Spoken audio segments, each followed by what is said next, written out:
We're back, dear listener. Episode 442. I'm Fist in the Velvet Glove. I'm Trevor. No Scott tonight, but we've got Joe the tech guy. Joe, how are you? I'm good. Evening, everybody. Already in the chat room, we've got Landon Hardbottom, who prior to the designated... Yes, he was telling us that he was waiting. So we're here, Landon. Don't know where Scott is, so might have to go to bed early. Not sure. Hope Scott's well.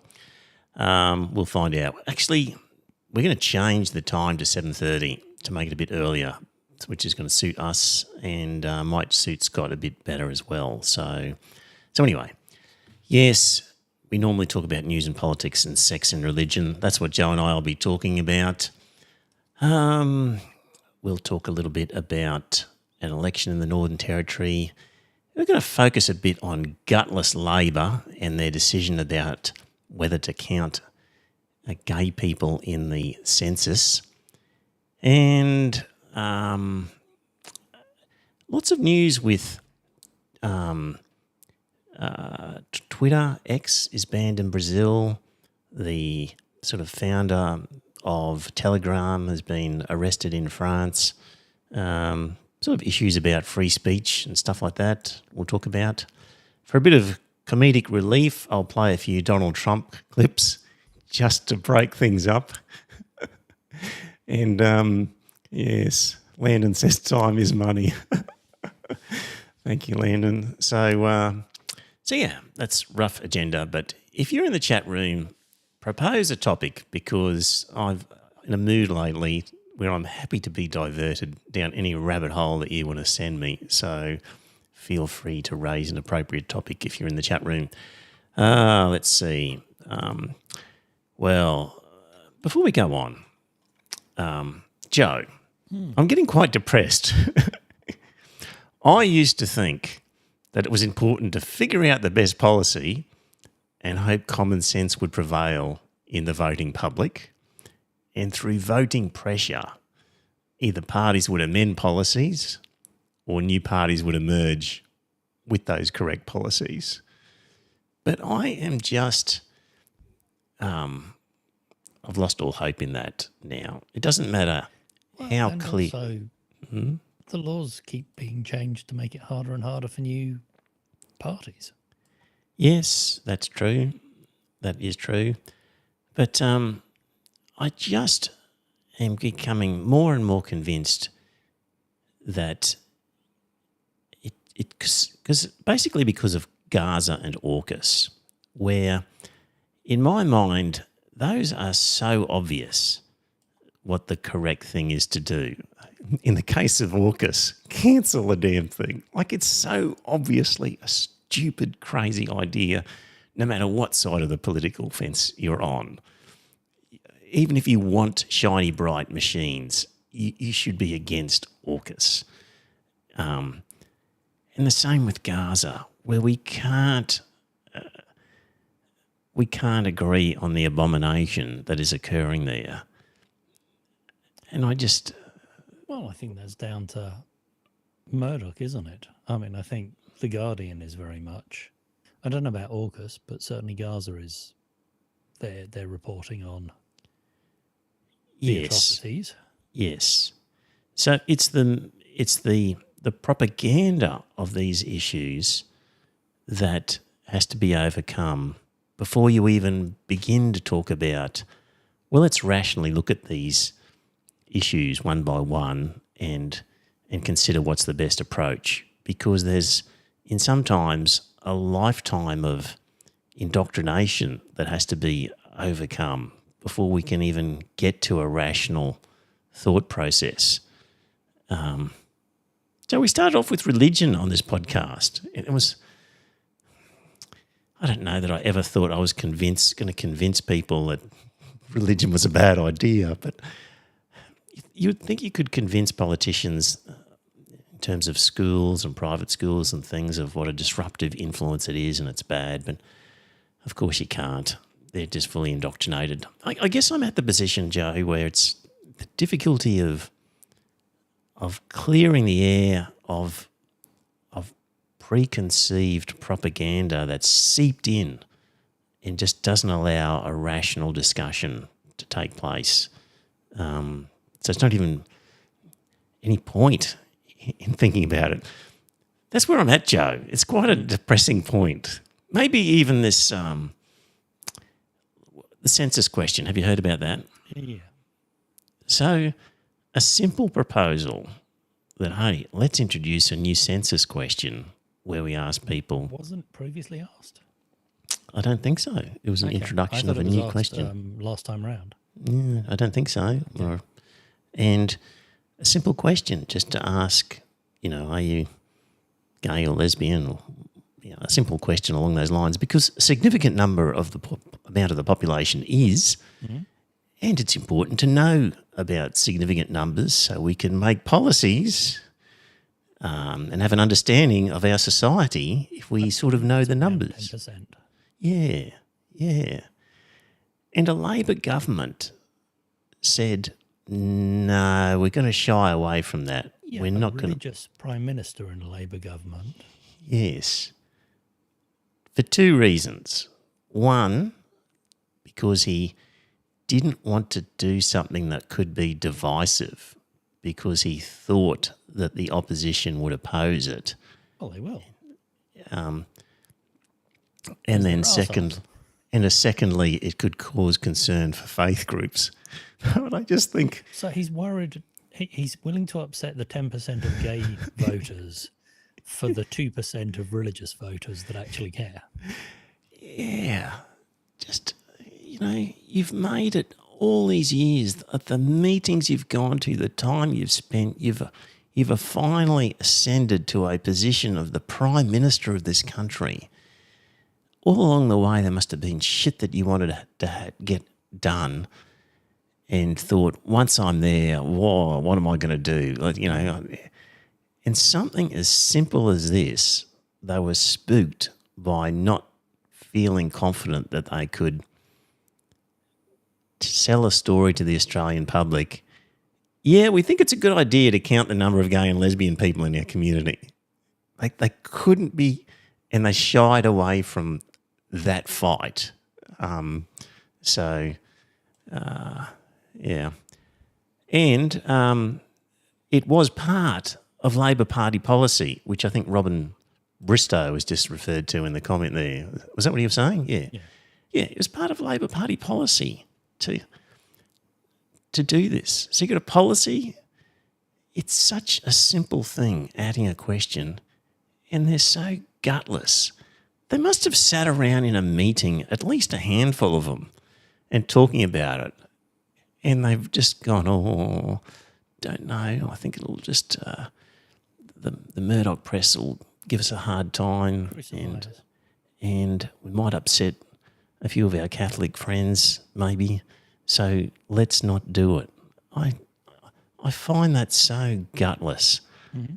I'd rather have Scott Morrison in power than a gutless Albanese, I think. I think Albanese disgusts me more now. Right. Because he's nominally on the left.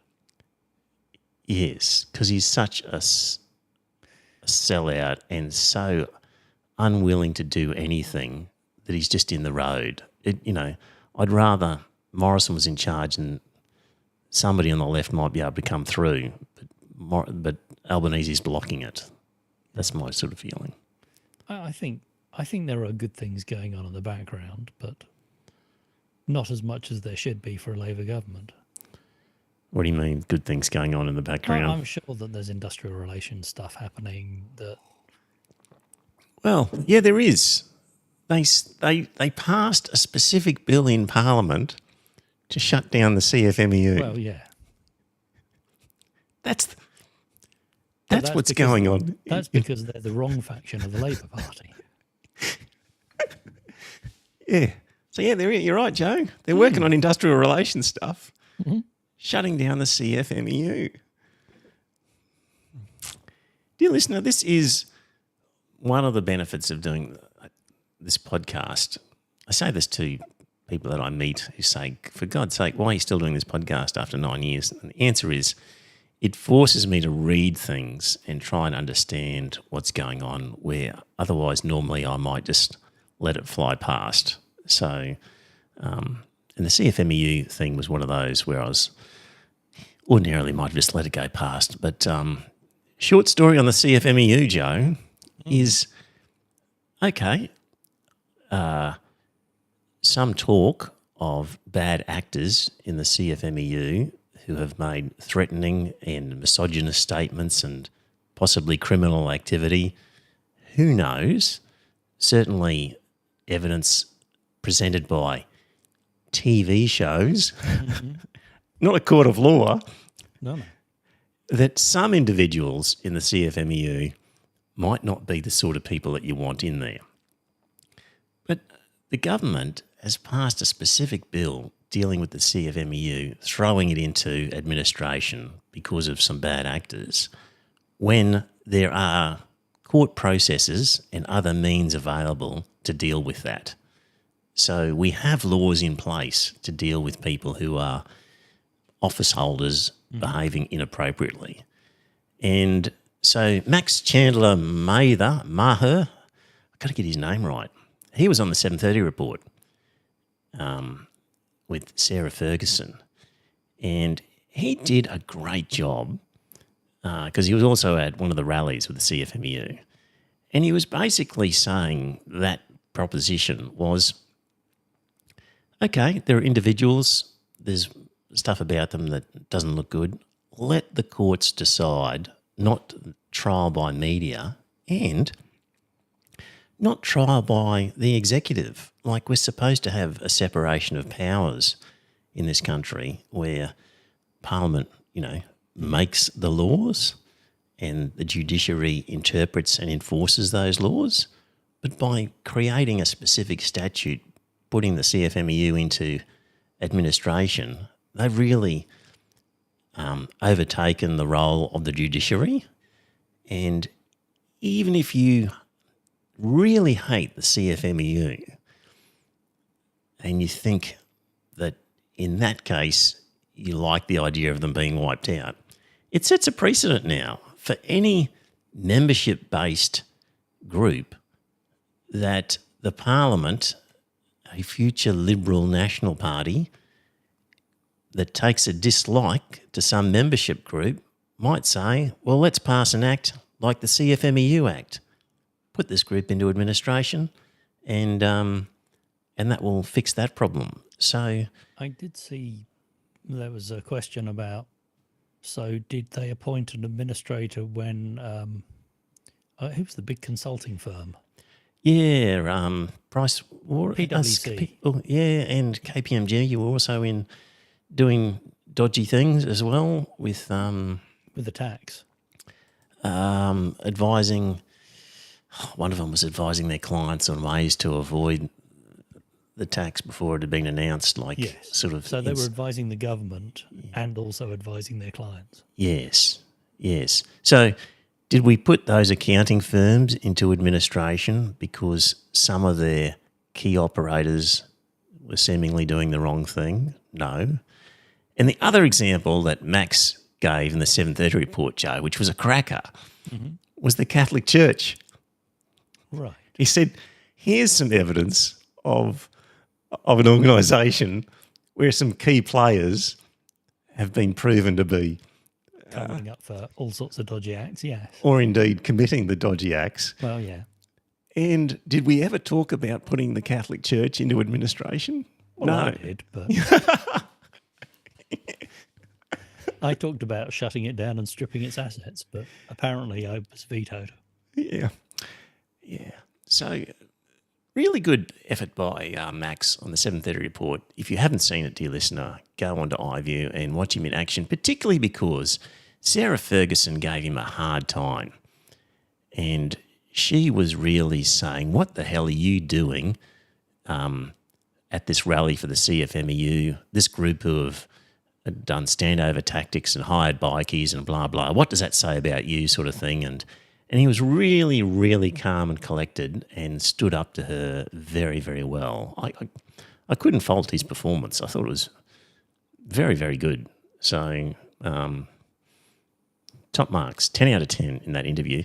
And Sarah Ferguson, honestly, you can play devil's advocate where you could say to Max, well, your opponents would say this, what do you say to that? But she went way beyond the role of a devil's advocate. She was really, obviously, way too heavy on the side of painting him as a stupid supporter of bikie gangs. And what the hell did he think he was doing? And he was trashing his name and that of the Greens. And how could he possibly be doing this? Like, it was more than just a devil's advocate sort of role that she was playing. So, yeah, full marks to Max Chandler-Mather for his work on that one. So, yeah. So, yeah, Joe, you're right. That's the government is working on some industrial relations reforms. Well, Labor has, I would say, long since ceased to represent the unions. Yes. Yeah. Certainly the working man. It's much more worried about the inner city elites, isn't it?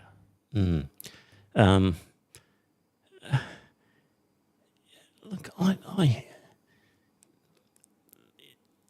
just don't know who they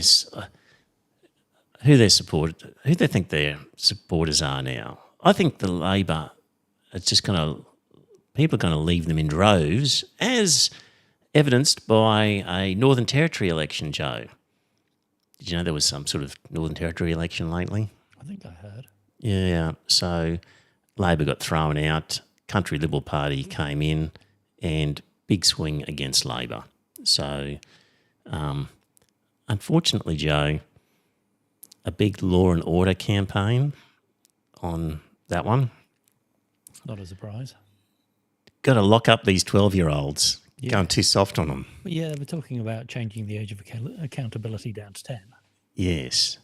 So a lot of it was on law and order stuff. And for God's sake, kids, 12, 14, I think I saw something in one of the Murdoch papers complaining about how the rate of incarceration of 14-year-olds for grievous bodily harm was less than that of the adult population. And it was like, yeah, that's how it's supposed to work, because when people are 13 and 14, they don't fully understand what they're doing, and there's lots of other factors at play here. Yeah, we say they can't drive, we say they can't drink, we say they can't smoke because their brains aren't formed. But we're perfectly happy to lock them in prison for 30 years because they've done something stupid. Yes. So, unfortunately, that was a law and order campaign.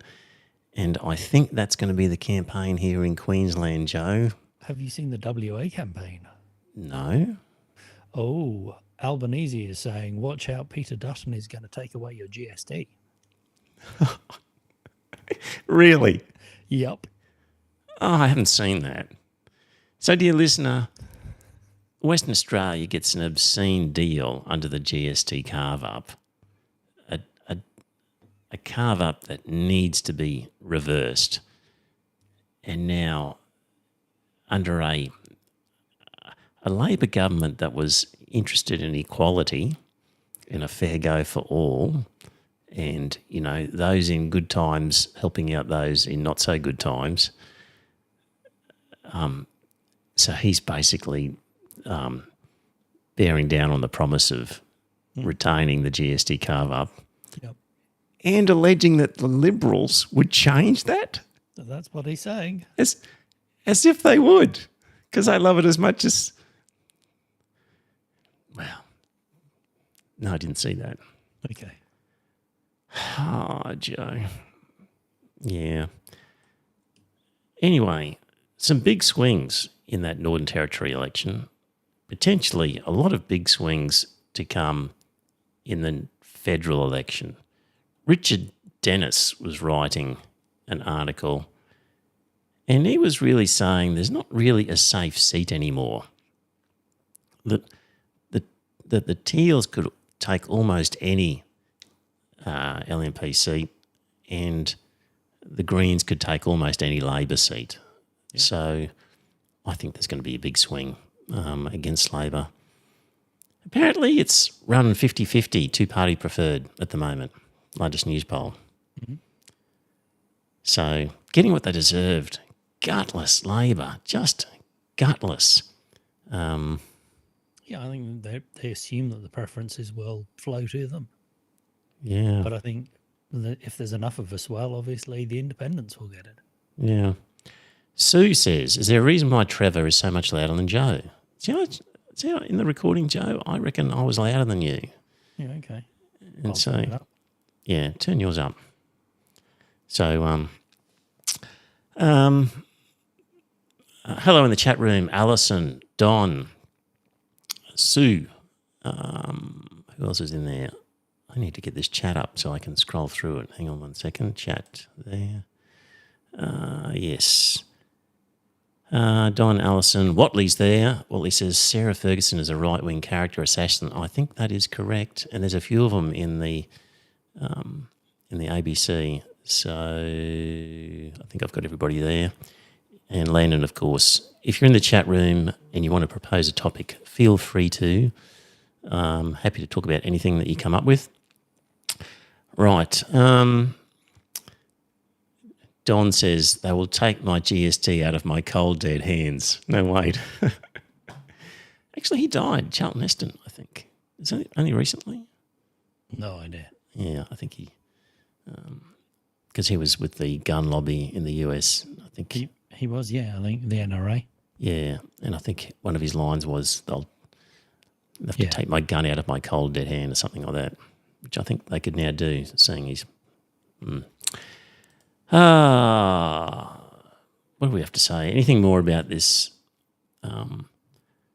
wrap-up of this census question before I move on about gutless Labor?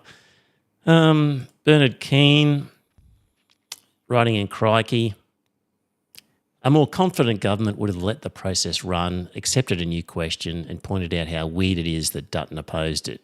But this isn't a confident government. If you don't want to do things because they might be labelled divisive, you shouldn't be in the business of politics. I agree. Philip Adams said, Albanese memorably complained that people have always underestimated me. It seems they were right.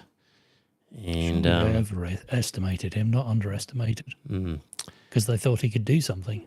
Yeah, well, maybe he's living up to the underestimated tag because he's not doing anything. Well, yeah. Yeah. And somebody else who has contacts reckons that that the voice was really the only divisive issue that the Albanese government were going to give any energy to. And once they lost that, they were no longer going to do divisive issues. They'd used up their ration. So, yeah, the whole argument that this was going to be divisive in our community as a reason for not doing a policy, for God's sake, you're always going to find people who disagree with you. You just got to explain your position and keep going if you think you're right. Joe. Bit of religion. Tasmanian Parliament. I'll just play a little bit by the Speaker of the Tasmanian Parliament. Here we go. Without being disrespectful, am I the only member of the House who always wants to sing the Lord's Prayer? Does no one else know the song? I now invite members to join me in reciting the Lord's Prayer or to stand in silence and pray or reflect on their responsibilities to the people of Tasmania. Almighty God, we humbly ask you... She goes on. You don't need to hear the rest. But the beginning was, anyone else want to sing the Lord's Prayer? Am I the only one here who knows the tune? The Speaker of the Tasmanian Parliament, Joe, wanted to sing the Lord's Prayer and was a bit bemused that nobody else wanted to join in. Didn't want to be disrespectful, but, why doesn't anybody else want to sing the Lord's Prayer? Yes. Because, of course, it represents so much of the Australian population. Yeah. So that's Tasmania for you. What else have I got here? Well, I anticipated that Scott would be here and he's not. So I had a whole section about voting for the Greens. There was an interview with Max Chandler Mather. Mather? Sometimes Mather is pronounced Ma, is it? I don't really got to work this out. You don't have a T. I'm guessing listen to an interview where he pronounces it or somebody introduces him. I should do that. Max, anyway, interview with him. Greens. Some of their current policies, Joe, recognising Palestine as bare minimum. They want Australia to sanction the Israeli government, expel the Israeli ambassador, end arms trades with Israel. I reckon that's a fair start. Good policies. They're completely opposed to AUKUS because, number one, it's a colossal waste of money. 2, it makes us less safe. And 3, it endangers our sovereignty. Well, wasn't it him who was holding that admiral to account? No, that was a different guy. That was still the Greens, wasn't it? Yeah, I think it was. Yeah, okay. Yep. So a great summation there. Mm-hmm. They want to bring dental and mental health under Medicare. Yep. We've been saying for 9.5 years. Is mental health not under Medicare? Apparently not. Okay. But dental, we know, isn't. It's just crazy. Yeah. So bringing dental under Medicare. Rent controls. I don't know how effective rent controls would be, but I'm happy to see someone give it a go. Yep. Building more affordable housing, public housing, I'm sure that will help. And he says about the government should make supermarket price gouging illegal. I'm going to talk about price gouging and profits in a moment. It doesn't actually look like the supermarkets have been price gouging, Joe, but we'll get on to that. There's certainly a much larger individual market share over here than in other countries. Yeah. So we'll get onto that in a moment. Also taxing large multinationals, particularly coal and gas corporations. Make universities free again, funded by these larger taxes on the multinationals. And forgive all outstanding HECS. Sounds good to me. And a long-term plan to phase out coal and gas. Sounds even better. I know. Tremendous stuff. So ticks across the board there. Big corporations tax. A 40% tax, this is the Greens propose, on excessive profits. This will apply to profits earned on turnover after the first 100 million. So the super profits tax allows a reasonable rate of return for companies, effectively defined as 5% plus the long-term bond rate. So the long-term bond rate is a sort of prevailing interest rate of sorts, plus 5%. So, and they're saying if a corporation earning more than $100 million earns profits more than that rate, then they're going to pay some extra tax on that extra part. So, did you see the Crikey article about that? Bernard Keane? I think it might have been. I can't remember. Are you basically saying we shouldn't do it because our superannuation is basically invested in the stock market. I did see that. But it was saying that 40% of the profit stayed onshore, which means that 60% goes offshore. And that's an awful lot of money that we're losing. Correct. If you look at the foreign ownership of the top 100 in the ASX, or in particular the top 20, a significant amount is foreign owned. So that's a stupid argument by Bernard Keane he's actually quite sort of, he's got some odd ideas when it comes to economics, Bernard Keane. But I think if we were to tax them and a government used that tax appropriately, that's going to be better for the working class than relying on superannuation, the profits being kept in their superannuation, particularly when so much is foreign owned. And particularly when so much of shares is owned by the top 5% of our population when you look at share ownership as well. So it's skewed to foreigners, it's skewed to the top end of town. So to suggest we should leave it alone because that's the workers' money, it's a stupid argument. You know, and crikey though, I'll give them to their credit. They often on some occasions now will pick a topic and they'll have one writer who writes in favour of something and another writer who writes against it. So you get two sides of the story. So I quite like that. And I don't really see it anywhere else. So, so that was good. Greens, revamping the tax on offshore oil and gas. And, so someone like, with this extra tax, for example, someone like Woolworths would ordinarily pay $735 million in tax, and this would cause them to pay an extra $425 million. So, and it gives an example of various companies. Commonwealth Bank. So they're not price gouging, but they are making super profits. Yes. In the sense that price gouging seems to suggest a recent increase in prices, taking advantage of situation.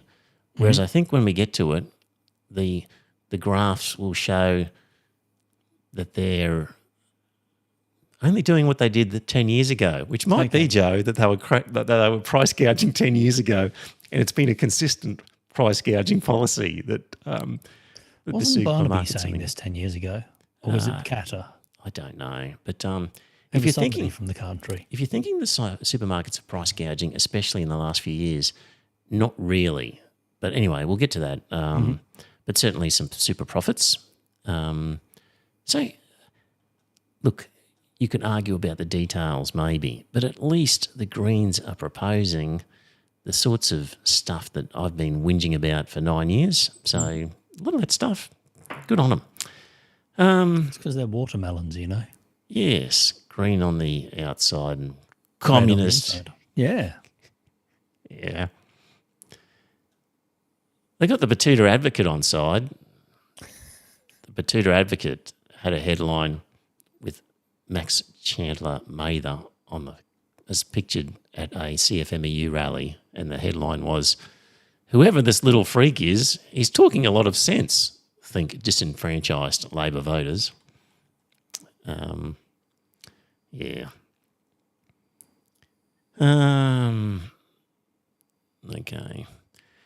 Yeah, we've done the CFMEU because Max Chandler Mather was on that. He was very good.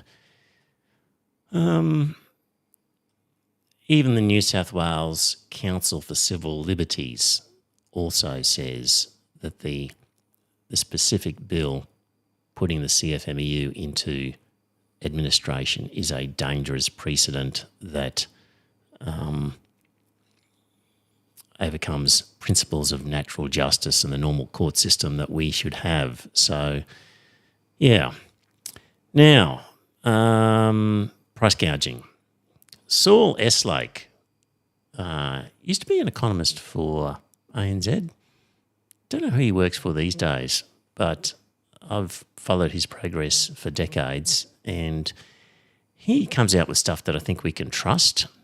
And so he had an article on price gouging, and he says that our high inflation rate that we currently have, highest inflation in 35 years, is in large part the result of producers being able to pass on increases in costs to their customers in the form of higher prices. So he says criticism would be warranted if businesses were raising prices by more than their costs in order to boost profit margins. But there's no evidence that businesses are doing that. And he's produced some graphs in an article that are in the show notes that the patrons get. If you're not a patron, you should consider becoming one. And he says consumer prices, as measured by the CPI, have risen 21.3% over the past 4 years, but costs incurred by businesses in producing goods and services have risen at a faster rate than consumer prices. So where's that come from? Because it certainly hasn't come from labour, as in people working. It's not wages that have gone up by that much. He says domestic producer prices of goods and services have risen by 17.5% over the past 4 years. Prices of imported goods have risen 19.9%, and nominal unit labour costs have risen by 32.1%, partly because of falling labour productivity. So, Joe, unit labour costs have risen by 32% in that period, according to Solus. Wage increases. Yes. Maybe people are on a go slow because they haven't had a wage increase. Wage increase and falling productivity, increasing the nominal unit labour costs by 32%. Anyway, excluding the mining sector, pre-tax profit margins rose from an average of 6.5% in the 10 years to 2020 to 7.5% in 2021, boosted by JobKeeper, but then fell back to 6.5%. So, and have remained at that level. So, in the 10 years from 2010 to 2020, pre-tax profit margins, excluding the mining sector, was 6.5%, and that's what they are now. So if there is price gouging, it's been going on for 14 years, if 6.5% is price gouging. So so he says, in other words, there is no evidence to support the proposition that price gouging or profiteering has been a major contributor to the rise or persistence of inflation since mid-21. So that's according to the statistics, Joe. I know that in the business I'm involved with, I don't get to set prices. It's in the art supply world. But I do know that there's just been relentless cost increases for the stuff that the company imports, and also big increases in freight costs as well over time. So and currency fluctuations haven't helped either. So we've passed on a lot of price increases over the last 4 years, but I don't think that's been getting any extra profit. Had an impact on freight costs. Yep. So yeah. What do we got here in the chat room before I get to the next one?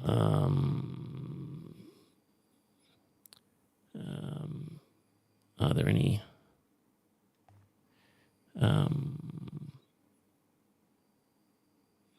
Just the young people like Greens, and they're holding Labour to account. Yeah. Yeah. Alison says, seems like they're still going ahead with changing of the religious affiliation question, which is good. I agree. That was good. Robin says, will the right-wing fundamentalist Christians have any power in the Queensland LNP in a future government? I'm sure they will, unfortunately, Robin.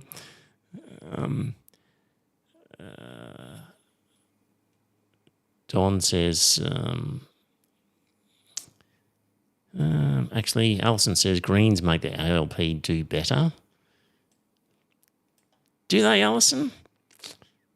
This current mob, I don't know that they do. I think they're in for a shock. And Alison says, my newly 18-year-old tells me all of the people her age except one support the Greens, and that one doesn't support the LNP. That's of the people she knows. So...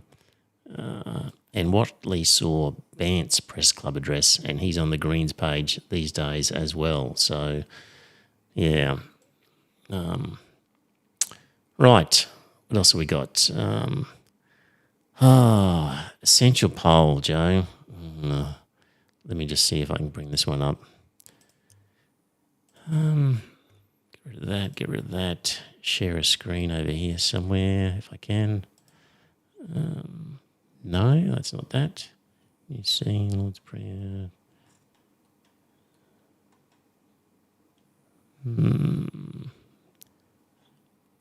I'll just go through this essential poll, the bit I want to do anyway. Actually, get rid of that, Joe. Put that there. Sorry, we're back.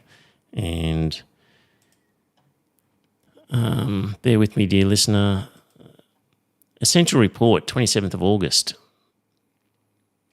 By the way, thank you to everyone for the happy birthday wishes for my birthday the other day. Turned 60, Joe. And nice quiet time. 70. Yeah, nice quiet time with the family. Actually, dear listener, you might be wondering how many birthdays has the Iron Fist got left? Well, in 2020, life expectancy at age 60 years for Australia was 25.7. So if I stick to the average, then at least another 25.7 years is what's ahead. And Australians do better than most when it comes to life expectancy. We do better than other Anglophone countries like Ireland, Canada, New Zealand, Britain, and of course we do much better than the United States. So there's that. So yeah. I don't know about the other colonies, but the UK has had 14 years of the Tories ripping the guts out of the NHS. Yep. So I know that our Medicare isn't in a great state, but it's a damn sight better than the NHS. Yes. Yep. And that would be one of the reasons for the life expectancy in the US to be down because of their terrible health system. Yeah. So, yeah, looking for another 25 at least. But back to the essential report. And Joe questioned Australians about their support for Peter Dutton's call to pause arrivals of Palestinian refugees. And they asked Australians, as you may be aware, opposition leader Peter Dutton has claimed that Australia should pause arrivals of Palestinian refugees fleeing the conflict in Gaza. To what extent do you support or oppose Dutton's cause for pausing arrivals of Palestinian refugees? Whatever you do, don't call him a racist because he'll go and cry. Yeah. Well, Joe, strongly support Peter Dutton, 23%. And somewhat support, 21%.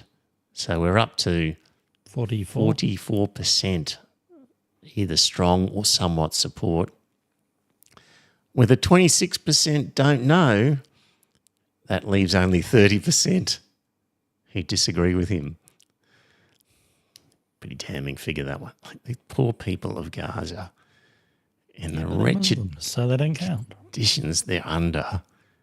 And we've already got, no doubt, strict requirements for people to qualify to get here. But to say, it's not like we've thrown out the restrictions and we're just going to let anybody in. Do you agree with that? We've got a system in place to accept, and we're saying we're pausing it. But he's saying that these people support Hamas. Yeah. And Hamas is a terrorist organisation. Yeah. Therefore, they support terrorists. Yeah. That was his argument. Joe, people have not seen enough pictures. Honestly, they don't see enough. We just had the other day where the 6 Israeli hostages were found dead, and that got news. But every day, 50, 100 Palestinians are killed, shredded by some bomb, dropped on a school. And we don't see the pictures in the mainstream press, but I see them in the places I go to, and they're just the most gutting images where you've got, fathers just cradling dead 6-year-old girls and boys, or you've got young toddlers crying over the bodies of their parents, or you've got just 20 kilos of assorted meat in a garbage bag where they've said that's all we could ascertain as human remains, and that's your family member right there. These people have no heart. Because I don't think they're seeing enough of what's going on. Interestingly enough, with those statistics of support for Peter Dutton, you click on the gender profile and you know what? It doesn't make much difference. Males, 47% support Peter Dutton. Females, 42%. Not as big a difference as I would have thought. And a few more don't knows for the females. So, yeah. Age, guess what? Older people support Peter Dutton, younger ones don't. Shocker. At least in the younger group, 18 to 34, only 29% would support Peter Dutton's view. In the boomer category, 55 plus, we're up to 57% support him. And, of course, when it comes to voting intention, only 22% of Greens support Peter Dutton, whereas 65% of coalition voters support Peter Dutton. There we go. A really sad statistic. I really worry about the Greens who support Peter Dutton on anything. Yeah. A fair number of Greens supporters put LNP as their second preference. It's something like 20%. It's bizarre. Yeah, it is bizarre. Just can't imagine how they get to that place. No, but, it seems diametrically opposed. Yeah. In the chat room, Alison says, that just moved on me. I'm hoping LNP is putting massive dollars into Ali France's campaign to beat Dutton. It's the most important seat in Australia as far as our future goes. Joe? Yeah. Your seat. Yeah. I am willing to get out there and do whatever. There was, I think the last election, there was a group that were talking about organising, but didn't see anything come of it. Because do you remember there was that Overtone group that was being alleged that they were funded by the ALP. They were doing basically they were putting funds into seats that they thought were critical, and Dutton's seat was one of them. Okay. And is Ali France is a Green? Labour. Right. Okay. Yeah. Right. Okay. Yeah. Is there a good Green or candidate there? Don't know. Really, I think you'd be pushed to get a Labour in. Right. I've been Dutton for, 15-something years? Right. In fact, no, since I've been here, so over 20 years. Don says he's not a monster, he just looks like one. Thanks, Don. Yeah. Yeah. Okay. Well, that was that. Let's get, where are we going for time here? 8:49, another 10 minutes. What else have I got here? News poll, censure poll. Donald Trump, for a bit of comedic relief, Joe. Did you hear the Arlington story? Yes. So in case you missed it, the Trump campaign plan was to stage a fake ceremony at Arlington, which is the sort of military cemetery, pretend it was a public ceremony, and then condemn Vice President Harris for not showing up. And the US Army issued a statement condemning Trump's actions. And, yeah, in a sane world, this would be campaign ending. So, yeah, they went to Arlington and...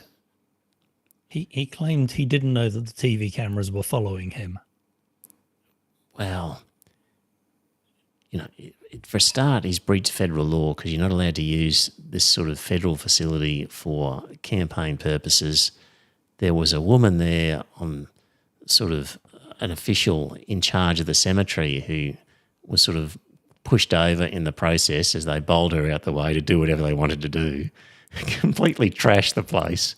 And here's an interview where Donald Trump was questioned about that. And let's see him use his fine debating skills and knowledge I'm not, you are.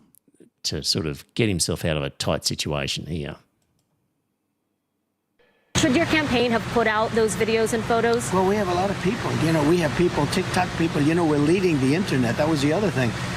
We're so far above her on the internet. But on that hallowed ground, should they have put out the images of those? I don't know what the rules and regulations are. I don't know who did it. And it could have been them. It could have been the parents. It could have been somebody. It was your campaign's TikTok, though, that put out the video. I really don't know anything about it. All I do is I stood there and I said, if you'd like to have a picture, we can have a picture. If somebody did it, this was a setup by the people in the administration that, Trump is coming to Arlington. That looks so bad. What do you think, Joe? Was that convincing? It wasn't me that stole the cookies. With a big brown cookie crumbs all over his mouth. I have seen people saying the buck doesn't stop there. He's ready to blame the families. Oh, yeah, absolutely. He's not willing to take responsibility for anything. What a shocking cad. Just a shocker. But maybe, Joe, we just don't understand. Like, people accuse him of rambling and going off on tangents and of just being a bit kooky and loopy, but they're not recognising the genius of his persuasive arguments as he weaves his concepts and ideas into a coherent form. Let's see how that works.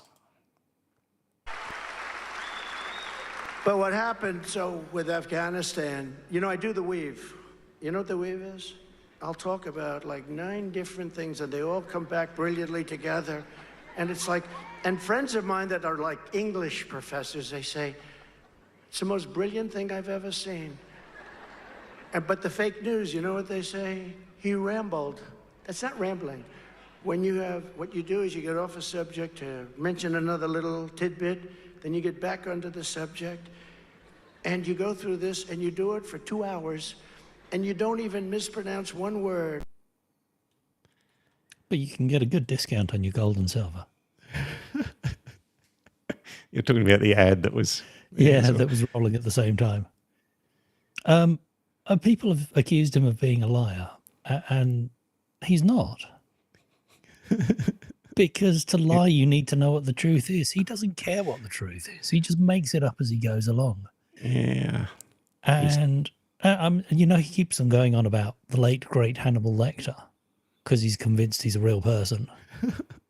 Well, the parallels have been drawn. They've both appeared in public behind bulletproof glass screens. There you go. Yeah.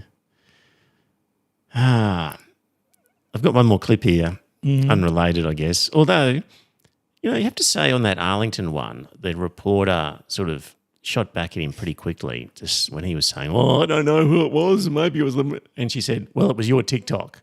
I don't know the rules. Of them. Yeah.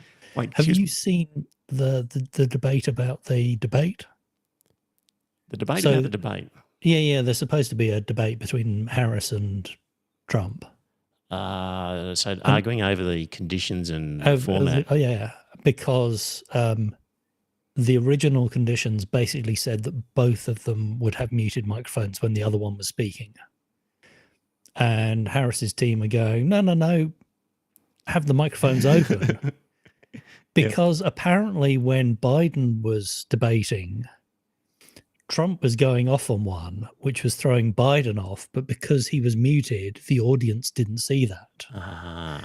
And they want everyone to see that Trump is rambling on and just make him look as unhinged as he is, so that when she's thrown, and she's perfectly capable of dealing with him, but rather than having her arguing back at him with the audience not having heard what was going on, at least they'd know that Trump had made another interjection, Yeah. and that's why she was addressing it.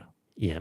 Okay. Because having him muted would work to his advantage. Yes. Yeah. So, and Trump is insisting on a muted mic now. Trump's team is insisting on a muted mic. I think Trump would quite happily ramble.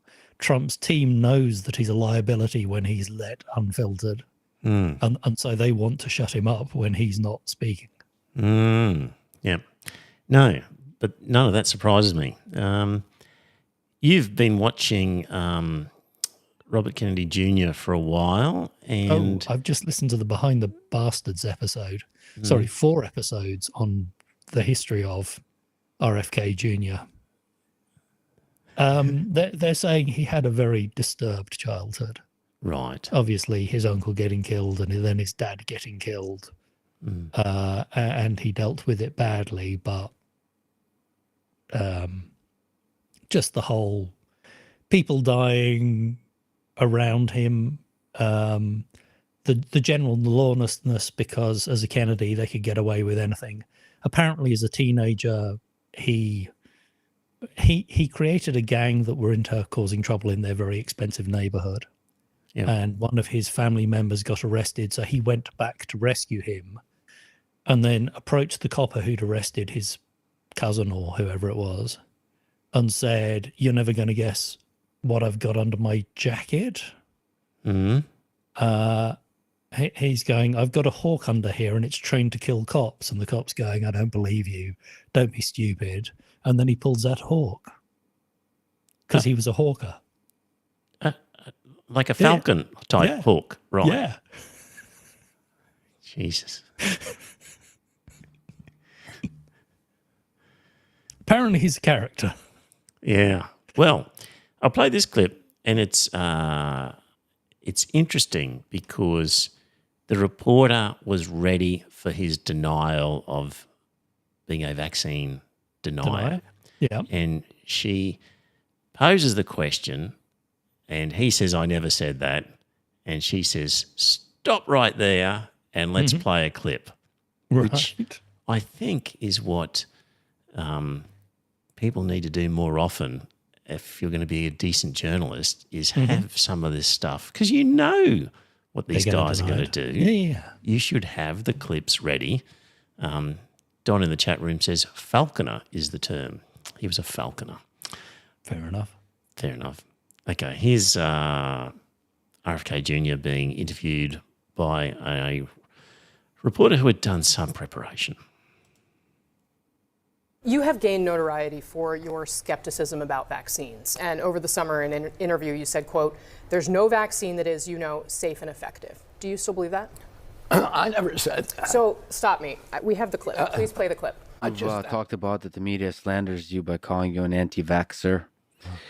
And you've said that you're not anti-vaccine, you're pro-safe vaccine.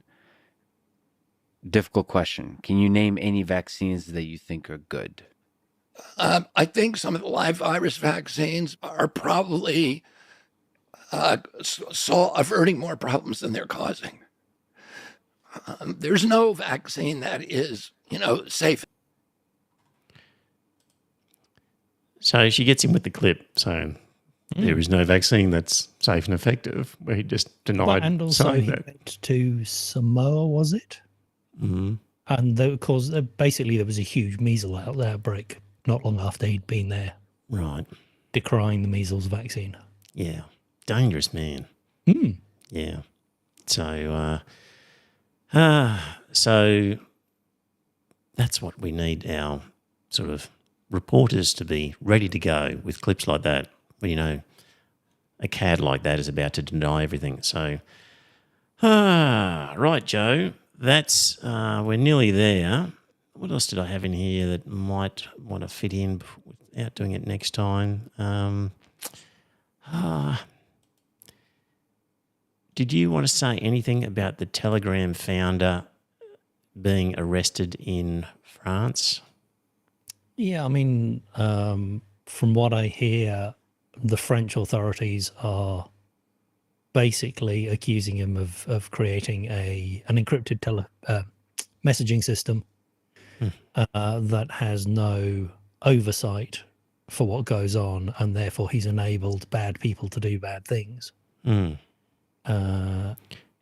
apparently, well, I've got here part of the French claim is refusal to communicate upon request from the authorised authorities the information or documents necessary for the performance and exploitation of interceptions authorised by law. So French law allows French authorities to intercept communications and to have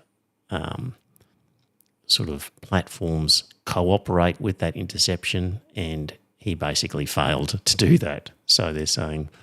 Yeah, and that's the thing about end-to-end encryption is you can't do that. If you create a backdoor for the legal authorities, you create a backdoor for anybody.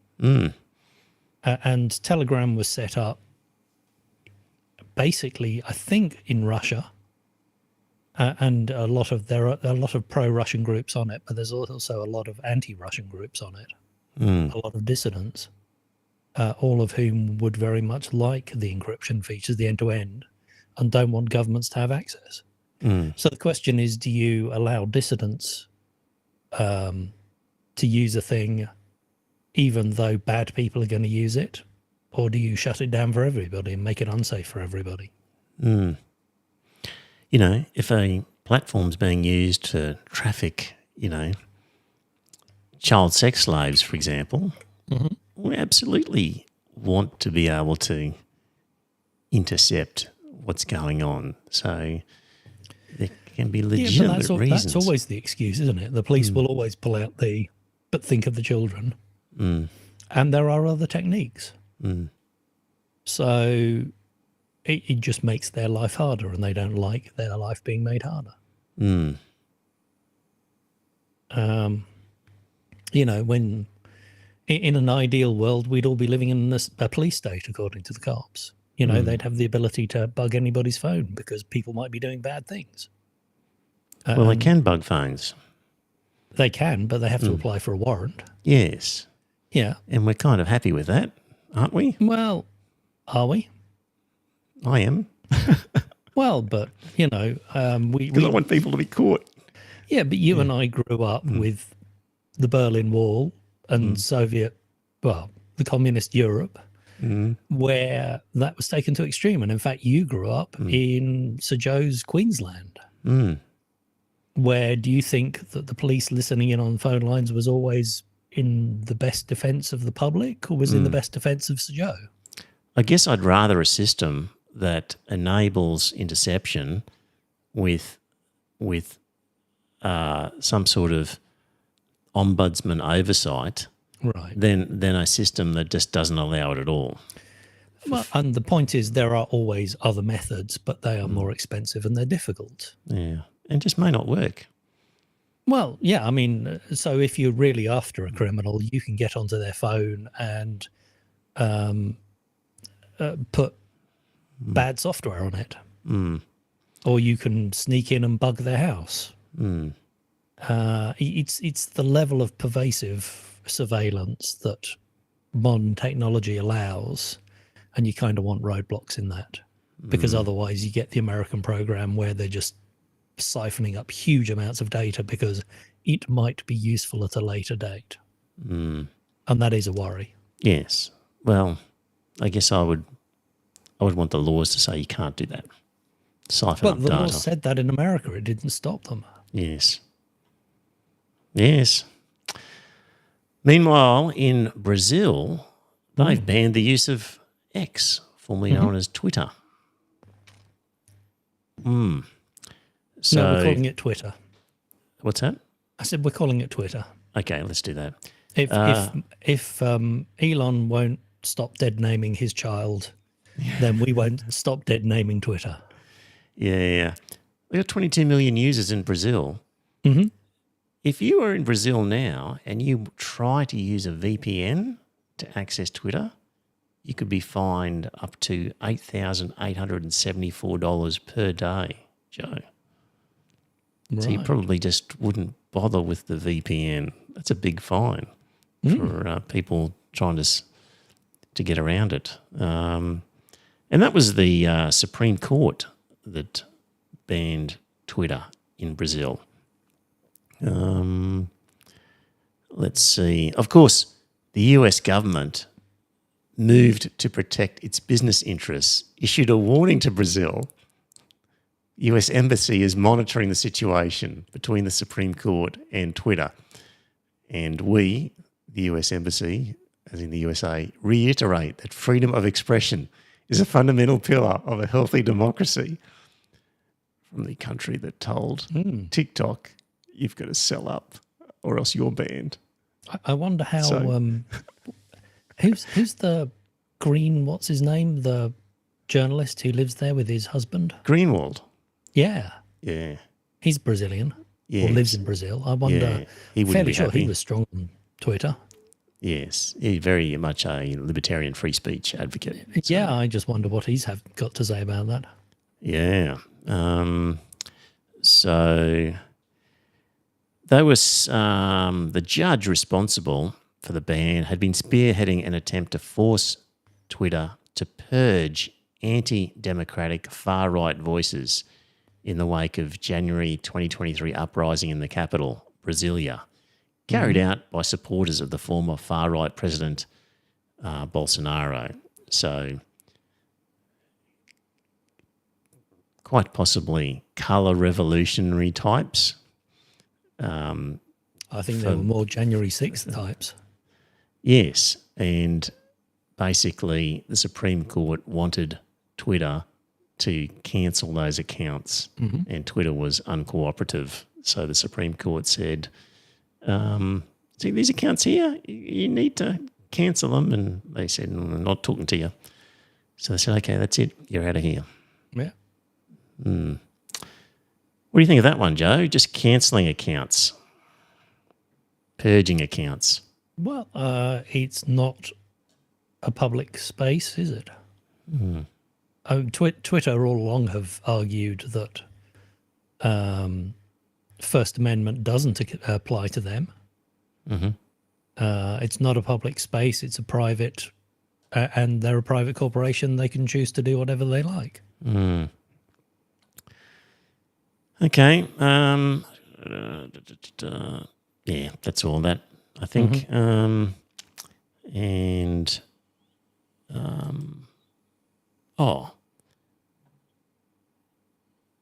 Just on subs, can't have an episode without it. Do you remember the time when Canada cancelled its nuclear submarine order?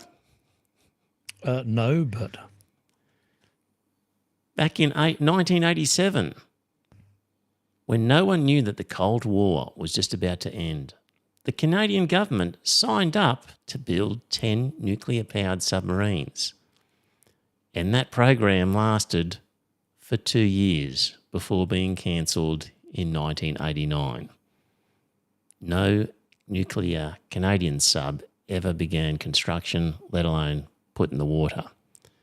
One of the reasons was the price tag, and basically the ministries involved in construction became embroiled in conflict.